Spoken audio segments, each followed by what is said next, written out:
Hey there, in today's video, I'm going to show you how to make table in Google Docs. Let's begin.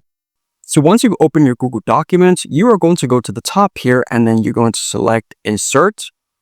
Then select the second option which says Table. Now if you go to the right side, you are going to have a little grid here, and when you move your mouse across the grid, it's going to highlight certain blocks.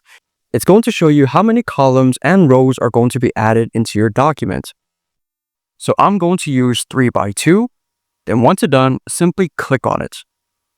And if you want to add in more rows or more columns, you're simply going to right click within the box and you're going to select Insert Row Above or Insert Row Below or Insert Column to the left or Insert Column to the right. So I'm going to use Insert Row Below. If you want to merge the cells, you're simply going to highlight the rectangles or blocks, then right click, then select Merge Cells.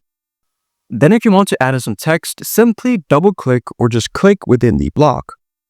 Then if you want to align the text to the center, simply highlight the text, then go to the top here, select the drop down option where it says Align and Indent, then select Center Aligned.